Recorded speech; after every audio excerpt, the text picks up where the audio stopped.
from a cost perspective, talk to us about hydro versus organic. So by far, obviously, organic would be cheaper to get into.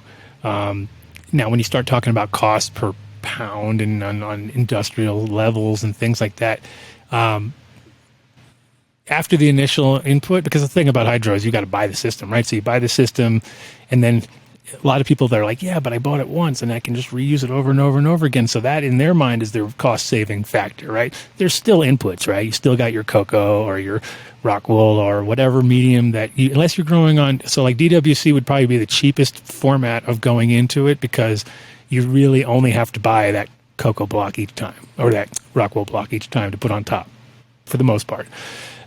Whereas, with, and so really it comes down to like, from a beginner point of view, costs are kind of negligible because we're not talking about a big system.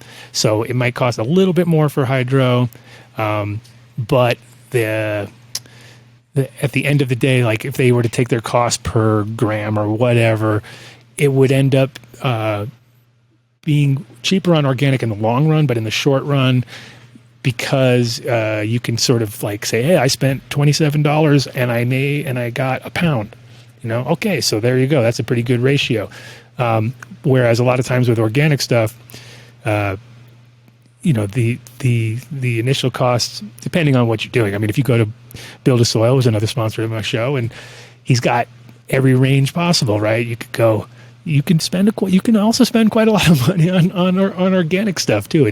So it really depends on what you want to do. But you can also go like those guys at Dragonfly Earth Medicine. They quoted me at $5 a pound for their organic.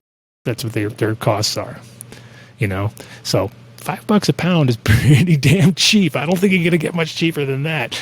And that's because, of course, they're they're using everything within their farm, so they're very rarely putting much more inputs in it. Took them a long time to get there, and I'm sure there was initial costs all the way along, but you definitely can grow cheaper if you live in the right place organically. Like if you don't live in the right place, it's not going to make much sense, but you're going to grow, especially if you're doing anything greenhouse or outdoor, anything large, because when you start thinking about, I've seen people do it, like hydroponics outdoors. You're like, what is wrong? You're like, what are you doing over here? Really going against the grain as hard as you can. But in a small scale, I think cost-effective wise, organic, 100% cheaper. But at the same time, when you're growing on scale to like for large licensed producers and stuff, they're going to look at it like they're going to have a better time with hydroponics because it's easier for them to calculate the inputs and the outputs, because there's a very simple formula that keeps repeating itself over and over again. It's kind of my way of looking at it. Got it. Yeah, it can be super cheap organic if you have a closed loop operation, right? Which is kind of what you were explaining that farm has, which is basically they're using their own inputs that they're creating. I mean, you could even go down the natural farming route, right? With the fermented plant juice, fermented fruit juice, all that stuff. And it gets really, really cheap then. And I think that's actually, it's one of the latest advancements in agriculture that even though it's ancient technologies, the fact that everybody's tuned in on it now. And it was maybe 4 years ago or something like that. I think it's the first time I even ran across ferments, you know what I mean? And my friend had them in his garden, and I was like, what's this? He's like, oh, I made that out of peaches, and I made this one out of mangoes. And I was like, really? Oh, wow.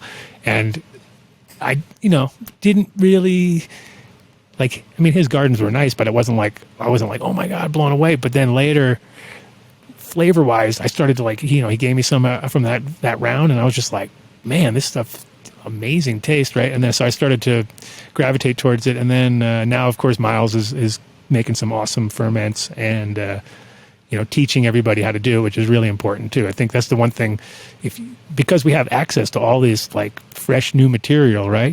It's like turn it into ferments. It makes so much sense. And so when you can make ferments from your own plants and then reintroduce it into your own garden, it's like, it's the difference between working with, local compared to importing in every time. Because when you import stuff in, everything has to establish itself. But when you have local you have local inputs. It's just gives you that much of a head start, and everything's like that everything can survive because that's where it comes from. So yeah, it's huge. This clip is brought to you by AC Infinity. Use discount code MrGrow at 15 to save on any of their products.